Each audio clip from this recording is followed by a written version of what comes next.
नमस्कार मित्रांनो, मराठी माणूस प्रदीप. भिडे गुरुजी अनेक वादग्रस्त वक्तव्यांमुळे सतत महाराष्ट्रामध्ये चर्चेत राहणारे भिडे गुरुजी म्हणजे हे भिडे गुरुजी हे काही कुठलं राजकीय असं नेतृत्व नाहीये किंवा कुठली ते काही कुठे आमदार नाहीत, खासदार नाहीत, कुठले मंत्री राहिले नाहीत, कुठलीही गोष्ट नाही. साधा सर्वसामान्य एक माणूस आहे, जो माणूस दैव देश धर्मासाठी जन्म वाहून घेतलेले आहे असे हे भिडे गुरुजी. अनेक वक्तव्यांपासून ते चर्चेत राहिले, अनेक त्यांनी वक्तव्य वादग्रस्त केली असं सांगितलं जातं. निश्चित 1-2-3 वक्तव्य वादग्रस्त आहेत, पण बाकीची केलेली वक्तव्य ही विचार करण्यासाठी त्याच्या सेक्युलर वाद्यांच्या डोक्यात न शिरणारे, त्यामुळे त्यांना ती वादग्रस्त वाटत असतील, पण भिडे गुरुजींनी केलेली वक्तव्य अत्यंत महत्त्वाची आहेत आणि जो काही तरुणांना जो काही ते संदेश देव देश धर्माचा देत आहेत तो अत्यंत महत्त्वाचा आहे. त्याच्यावर या सगळ्या गोष्टींवरती आपल्याला बोलायचं आहे, खास करून भिडे गुरुजींवरती बोलायचं आहे. भिडे गुरुजींनी काय त्यांची भूमिका या निवडणुकीमध्ये निभावली आणि काय त्यांच्या सगळ्या स्वप्न आहेत, त्यांना काय करायचं याच्याबद्दल बोलायचं आहे. भिडे गुरुजी शिवप्रतिष्ठान हिंदुस्थानचे ते अध्यक्ष आहेत. एक मोठी संघटना आहे, जी संघटना मला असं वाटतं गडकोट मोहिमा करते. ज्या संघटनेतून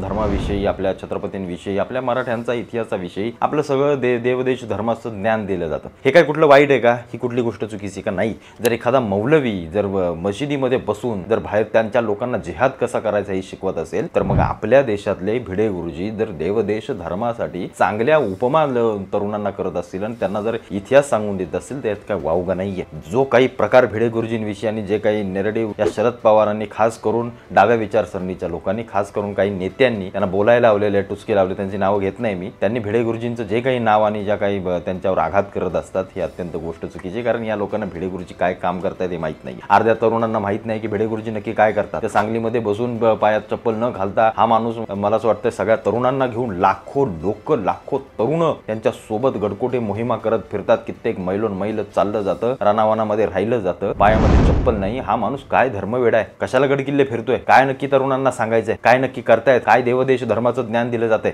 येणाऱ्या काळामध्ये ह्या गोष्टी फार कमी दिसतील, पण अशी माणसं असणं समाजामध्ये फार महत्त्वाचं आहे. भिडे गुरुजी जे आहेत त्यांच्याविषयी अनेक काही चुकीच्या गैरसमज समाजामध्ये पसरवले जातात की हे काहीतरी चुकीचं तरुणांना सांगतात, त्यांची ब्रेनच वॉश करतात, पण असल्या गोष्टी नाहीयेत. मी जेव्हा गडकोट मोहीम जेव्हा प्रतापगडच्या पायथ्याशी आली होती, तेव्हा मी त्या गडकोट मोहीम मध्ये मी तिथे आजूबाजूला होतो. मी ती सगळ्या गोष्टी पाहिल्या, त्या मुलांना विचारलं. त्यांच्यामध्ये एकच गोष्ट भिनवली जाते, ती म्हणजे आपला इतिहास, आपल्या छत्रपतींनी केलेला त्याग आणि तो आपला इतिहास कसा पुढे वाढवता येईल, आपला टिकवता येईल, आपला हिंदू धर्म कसा टिकवता येईल, वाढवता येईल, याच्याविषयीच फक्त ज्ञान दिलं जातं. दुसरी कुठली चुकीची गोष्ट सांगितली जात नाही. तिथं कुठल्या काही गोष्टी केल्या जात नाहीयेत की हाणामाऱ्या करा, मारामाऱ्या करा, आतंकवादच घडवा, असल्या काही गोष्टी केल्या जात नाहीयेत. ज्या प्रकारे RSS सारखी एखादी मोठी संघटना देवदेश धर्मासाठी काम करते, त्याच प्रकारे महाराष्ट्रामध्ये शिवप्रतिष्ठान एक मोठ्या प्रमाणामध्ये काम करतं. आणि माझं वैयक्तिक मत आहे की प्रत्येक तरुणांनी इथं जोडलं पाहिजे. प्रत्येक तरुणांनी, मराठी प्रत्येक तरुण या संघटनांमध्ये गेला पाहिजे. RSS असो, शिवप्रतिष्ठान असो. त्याच भिडे गुरुजींना काही जण, अनेक जण नावं ठेवतात की काही बोलतात. काही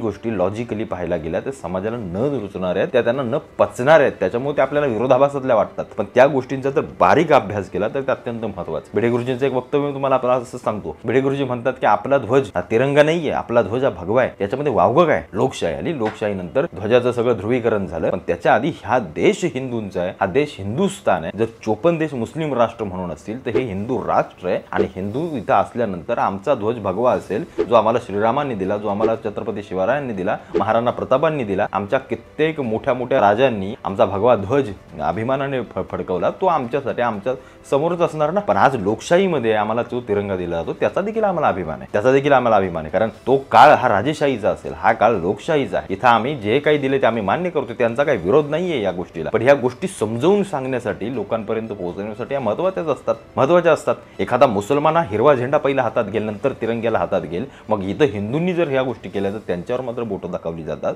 या सगळ्यात गोष्टी, ह्या सगळ्यात महत्त्वाच्या चुकीच्या गोष्टी आहेत. हे सेक्युलरवादी काय हरामखोर राजकारणी, हे बिनकामाचे, यांचा समाजाला उपयोग नाही, धर्माला उपयोग नाही, यांच्या फक्त तुंबड्यानेची घरं भरण्यासाठी हे राजकारणात येतात आणि या निवडणुकीमध्ये यांचा सोपडा साफ करून टाकलाय. ज्या प्रकारे भिडे गुरुजींनी काम केलंय, ज्या ठिकाणी राष्ट्रवादी काँग्रेस पक्ष मोठे झाले, यशवंतराव चव्हाण या महाराष्ट्राचे पहिले मुख्यमंत्री ज्या मातीतून आले, त्या काँग्रेसचा सोपडा साफ करून टाकला. सातारा, कोल्हापूर या पश्चिम महाराष्ट्रातून ज्या काँग्रेस राष्ट्रवादीना पश्चिम महाराष्ट्र त्यांच्या हातात घेतला आणि त्यांनी घडवला देखील, त्याच्याबद्दल वावगं नाही, ते अमान्य करण्यासारखी काही गोष्ट नाही. पश्चिम महाराष्ट्र ज्या प्रकारे महाराष्ट्रामध्ये मोठा आहे, तो सगळा महाराष्ट्र आणि जे काही सध्याचं हिंदू विरोधीत चाललेलं या सगळ्या जिल्ह्यांमध्ये या भागामधलं राजकारण भिडे गुरुजींनी समूळ नष्ट केले. आतून ज्या प्रकारे संघटनांनी त्यांनी काम केलंय त्याच्यामुळे मी म्हटलं ना, ही निवडणूक जेवढी RSSची आहे त्याच बरोबरीची शिवप्रतिष्ठानची आहे. कारण यांना माहिती आहे विशाळगडावरचं हिरवा अतिक्रमण हटवायचं आहे. ती काय चुकीची गोष्ट आहे का? तो काय आतंकवाद झाला का? आपल्या गडांवरती येऊन यांनी मशिदी मजारी बांधाव्या आणि काहीतरी घाणेरडा नाच करावा छत्रपतींच्या, मग त्या इतिहासाला अर्थ काय राहतो? याच्या विरोधात बोलल्यानंतर आमच्यासाठी भिडे गुरुजी आमचे देव पाहिजेत. म्हणून मी तरुणांनो म्हटलं, जा विंदा जोडा या सगळ्या संघटनांना, मोठ्या करा या संघटना, या आपल्या कामाला येणार आहेत. इथं आतंकवाद नाही, इथं राष्ट्रवाद शिकवला जातो, इथं